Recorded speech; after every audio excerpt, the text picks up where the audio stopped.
ವಿಧಾನ ಪರಿಷತ್ ಚುನಾವಣೆಯ ಮತದಾನದ ಮಧ್ಯೆ ಈಗ ಬಿಜೆಪಿ ಉಚ್ಚಾಟಿತ ಶಾಸಕರ ನಡೆ ಮತ್ತೊಮ್ಮೆ ರಾಜಕೀಯ ಚರ್ಚೆಗೆ ಕಾರಣವಾಗಿದೆ.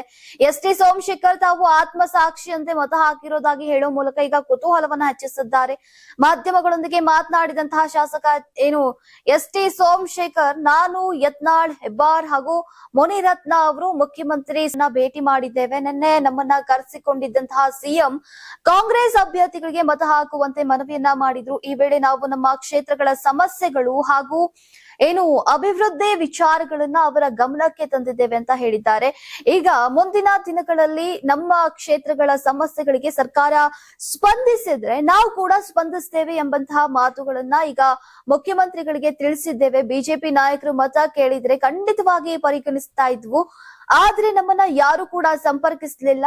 ಮುಖ್ಯಮಂತ್ರಿಗಳು ಮಾತ್ರ ಕರೆದು ಮಾತನಾಡಿದ್ದಾರೆ ಅಂತ ಸೋಮಶೇಖರ್ ಅವರು ಹೇಳಿದ್ದಾರೆ. ಇದೇ ವೇಳೆ ಜೆಡಿಎಸ್ ಅಭ್ಯರ್ಥಿ ಗೋವಿಂದ ರಾಜು ಕುರಿತು ಪ್ರತಿಕ್ರಿಯಿಸಿದಂತಹ ಅವರು, ಗೋವಿಂದ ರಾಜು ಒಳ್ಳೆಯ ಅಭ್ಯರ್ಥಿ, ನನ್ನ ಆತ್ಮೀಯ ಸ್ನೇಹಿತ ಕೂಡ. ಆದ್ರೆ ಅವರು ಅಥವಾ ಜೆಡಿಎಸ್ ನಾಯಕರು ಈ ವಿಚಾರವಾಗಿ ನನ್ನನ್ನ ಸಂಪರ್ಕಿಸಿಲ್ಲ. ನಮ್ಮ ಕ್ಷೇತ್ರದ ಸಮಸ್ಯೆಗಳಿಗೆ ಯಾರು ಸ್ಪಂದಿಸ್ತಾರೋ ಅವರ ಪರವಾಗಿ ಆತ್ಮಸಾಕ್ಷಿಯ ಮತವನ್ನ ಚಲಾಯಿಸುವಂತಹ ನಿರ್ಧಾರವನ್ನ ಮಾಡಿದ್ದೇವೆ ಅಂತ ತಿಳಿಸಿದ್ದಾರೆ. ಎಸ್ಟಿ ಸೋಮಶೇಖರ್ ಅವರ ಹೇಳಿಕೆ ಪರಿಷತ್ ಚುನಾವಣೆಯ ರಾಜಕೀಯ ಲೆಕ್ಕಾಚಾರಗಳಿಗೆ ಹೊಸ ತಿರುವನ್ನ ನೀಡಿದ್ದು, ಈಗ ಅವರ ಮತ ಯಾವ ಅಭ್ಯರ್ಥಿಯ ಪಾಲಾಗಿದೆ ಅಂತ ಕುತೂಹಲ ಇನ್ನಷ್ಟು ಹೆಚ್ಚಿಸಿದೆ.